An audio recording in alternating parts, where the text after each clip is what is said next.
Hello friends, இன்னைக்கு இந்த வீடியோவில் நம்ம என்ன பார்க்க போறோம் அப்படின்னா difficulties in understanding the continuous beta ray spectrum.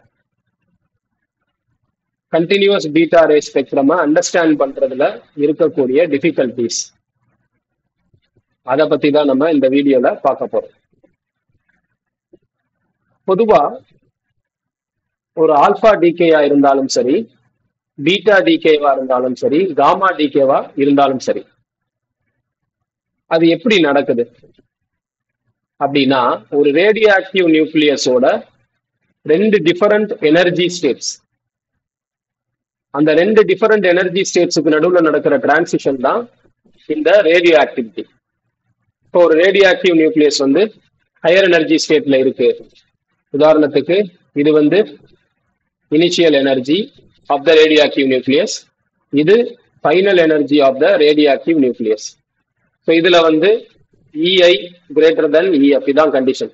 Initial energy அதிகமா இருக்கும், ஃபைனல் எனர்ஜி கம்மியா இருக்கும். ஒரு ரேடியோ ஆக்டிவ் நியூக்ளியஸ்ல இந்த மாதிரி ஒரு கண்டிஷன் இருக்கும்போது, அந்த ரேடியோ ஆக்டிவ் நியூக்ளியஸ் இந்த ஹையர் எனர்ஜி லெவல்ல இருந்து லோயர் எனர்ஜி லெவலுக்கு இப்படி வரும்போது அது என்ன பண்ணும்? ஐதர் ஆல்பா பார்ட்டிகளையோ பீட்டா பார்ட்டிகளையோ இல்ல காமா ரேஸையோ எமிட் பண்ணிட்டு வரும். இதுதான் ரேடியோ ஆக்டிவிட்டிங்கிறது நமக்கு நல்லாவே தெரியும். அப்படி பார்க்கும்போது ரெண்டு எனர்ஜி ஸ்டேட்ஸுக்கு நடுவில் இருக்கிற அந்த டிரான்சிஷன்னால தான் ஆல்பாவா இருந்தாலும் சரி, பீட்டாவா இருந்தாலும் சரி, காமா ரேடியேஷனா இருந்தாலும் சரி கிடைக்குது.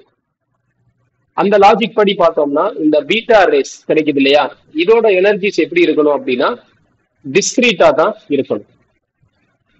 ஆல்பா பார்ட்டிகல்ஸோட அந்த எனர்ஜி ஸ்பெக்ட்ரம் பார்த்தீங்கன்னா அது டிஸ்கிரீட்டா தான் இருக்கு.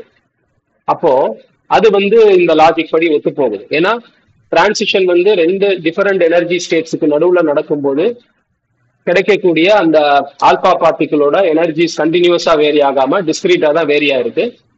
ஆனா இந்த பீட்டா பார்ட்டிகல்ஸோட எனர்ஜி ஸ்பெக்ட்ரமை அனலைஸ் பண்ணும்போது அது வித்தியாசமான முடிவுகளை நமக்கு கொடுத்துருக்கு. சரியா? அது என்ன அப்படின்னு பாத்தீங்கன்னா, ஒரு ரேடியோ ஆக்டிவ் நியூக்ளியஸ அனலைஸ் பண்ணி பார்த்திருக்காங்க. அதுல இருந்து பீட்டா டிகே நடந்திருக்கு. அப்போ அந்த பீட்டா பார்ட்டிகல்ஸ் இருக்கு இல்லையா, அதோட எனர்ஜிஸ எக்ஸ் ஆக்சிஸ்ல எடுத்திருக்காங்க. எனர்ஜி ஆஃப் பீட்டா பார்ட்டிகல்ஸ் இத எக்ஸ் ஆக்சிஸ்ல எடுத்திருக்காங்க. இது மெகா எலக்ட்ரான் வோல்ட்ல இருக்கு. இந்த பக்கம் ஒய் ஆக்சிஸ்ல relative number of beta particles. So அந்த ரேடியோ ஆக்டிவ் நியூக்ளியஸோட அந்த பீட்டா எமிஷனை ஸ்டடி பண்ணும்போது அந்த பீட்டா பார்ட்டிகல்ஸோட எனர்ஜியை என்ன பண்றாங்க அப்படின்னா பிளாட் பண்றாங்க. பிளாட் பண்ணும்போது எப்படி இருக்கு அப்படின்னு பாத்தீங்கன்னா இந்த மாதிரி வேரியா இருக்கு. இந்த இடத்துல பாத்தீங்கன்னா maximum value of energy e max அப்படின்னு சொல்லுவாங்க. இப்போ இந்த ஸ்பெக்ட்ரம் நம்ம எப்படி புரிஞ்சுக்கிறது அப்படின்னு பாத்தீங்கன்னா, இங்க ஒரு பீக் கிடைச்சிருக்கு பாருங்க. இந்த பீக் கிடைச்சிருக்கிறதுக்கான அர்த்தம் என்ன அப்படின்னு பாத்தீங்கன்னா, கிடைச்ச பெருவாரியான பீட்டா பார்ட்டிகிள்ஸோட எனர்ஜி பாத்தீங்கன்னா 1/3 ஆஃப் இமேக்ஸ் அப்படிங்கிற அளவுல தான் இருந்திருக்கு. அது இமேக்ஸ் அப்படின்னா என்ன அர்த்தம்னா, டோட்டலா இந்த பீட்டா டிகே ப்ராசஸ் நடக்கிறதுக்கு அந்த ரேடியோ ஆக்டிவ் நியூக்ளியஸ் கிட்ட இருக்கக்கூடிய மொத்த எனர்ஜி. சரியா? இந்த பீட்டா டிகே நடக்கிறதுக்கு அதுகிட்ட எவ்வளவு எனர்ஜி இருக்கு? மொத்தமா இமேக்ஸ் அமௌண்ட் ஆஃப் எனர்ஜி இருக்குது. ஆனா வெளியே வந்த அந்த பீட்டா பார்ட்டிகல்ஸோட எனர்ஜிய நீங்க பாத்தீங்கன்னா அது கண்டினியூஸா வேரியா இருக்கு. அதே நேரத்துல பெருவாரியான பார்ட்டிகல்ஸ் அந்த இருக்கக்கூடிய அந்த எனர்ஜியில வெறும் 1/3 ஆஃப் த எனர்ஜி தான் அந்த பீட்டா பார்ட்டிகல்ஸ் இருந்திருக்கு.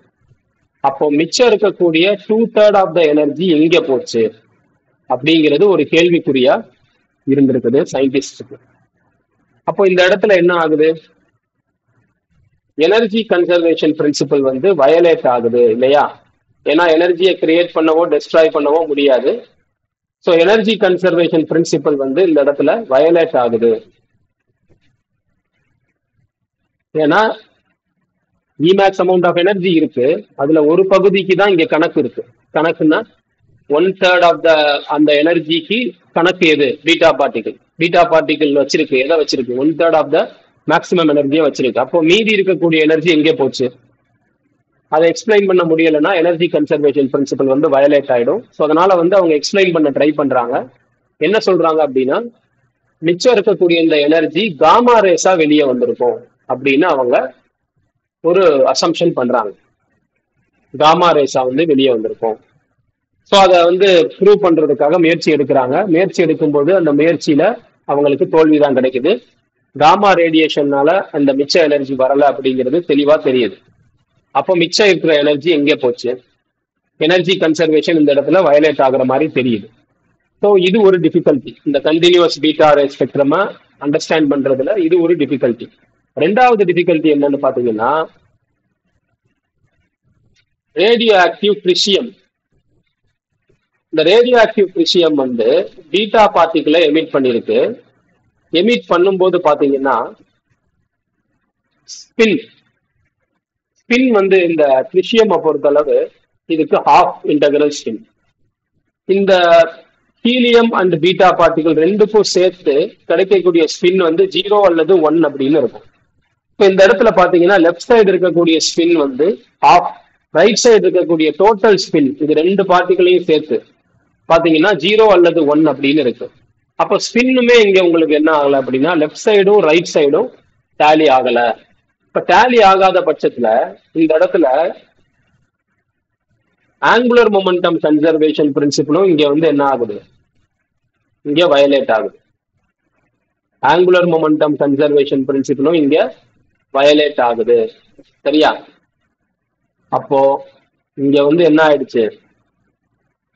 இந்த ரெண்டு பிரின்சிபலுமே வயலேட் ஆகுற மாதிரி தெரியுது. அப்படிங்கறதுதான் இந்த கண்டினியூஸ் பீட்டா ரே ஸ்பெக்ட்ரமை நம்ம அண்டர்ஸ்டாண்ட் பண்றதுல இருக்கக்கூடிய அந்த பிரச்சனைகள்.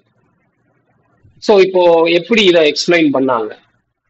இதை எப்படி எக்ஸ்பிளைன் பண்றாங்க அப்படின்னா, நியூட்ரினோ அப்படின்னு ஒரு பார்ட்டிகிள் இருக்கு அப்படின்னு அவங்க சொல்றாங்க. நியூட்ரினோ, இந்த நியூட்ரினோன்னு ஒரு பார்ட்டிகிள் பீட்டா டிகே நடக்கும் போதெல்லாம் அந்த அடிஷனலா நியூட்ரினோங்கிற ஒரு பார்ட்டிகிளும் எமிட் ஆகுது. மிச்சம் இருக்கக்கூடிய இந்த எனர்ஜி சொன்னோம் இல்லையா, 2/3 ஆஃப் த இமேக்ஸ், இந்த எனர்ஜியை அந்த நியூட்ரினோ தான் வச்சுக்கிட்டு இருக்கு.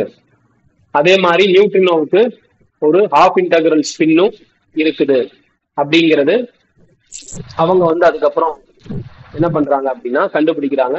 அதை கண்டுபிடிச்ச சயின்டிஸ்ட் பேர் வந்து பவுலின்னு சொல்லுவோம் இல்லையா, பவுலி எக்ஸ்க்ளூஷன் பிரின்சிபல் படிச்சிருப்போம் கெமிஸ்ட்ரியில. பவுலி அப்படிங்கிற ஒரு சயின்டிஸ்ட் தான் இந்த நியூட்ரினோன்னு ஒண்ணு இருக்கு அப்படிங்கிறத 1930 வந்து இவரு சொல்றாரு. அதுக்கப்புறம் வந்து சில எக்ஸ்பெரிமெண்ட்ஸ் மூலமா தான் அதை வந்து ப்ரூவ் பண்றாரு. அப்போ இந்த நியூட்ரினோ அப்படிங்கிற ஒரு விஷயத்தை வச்சுக்கிட்டு நம்ம என்ன பண்ணிடலாம், இந்த பீட்டா ரே ஸ்பெக்ட்ரமை எக்ஸ்பிளைன் பண்ணிடலாம் அப்படின்னு அவர் தான் முதல்ல சொல்றாரு. இந்த நியூட்ரினோ ஹைபோதேசிஸை பத்தி நம்ம டீடைல்டா அடுத்த வீடியோல பார்க்கலாம். இந்த வீடியோ ரிலேட்டடா ஏதாவது ஃபீட்பேக் இருந்ததுன்னா கமெண்ட் செக்ஷன்ல சொல்லுங்க. தேங்க்ஸ் ஃபார் வாட்சிங் திஸ் வீடியோ.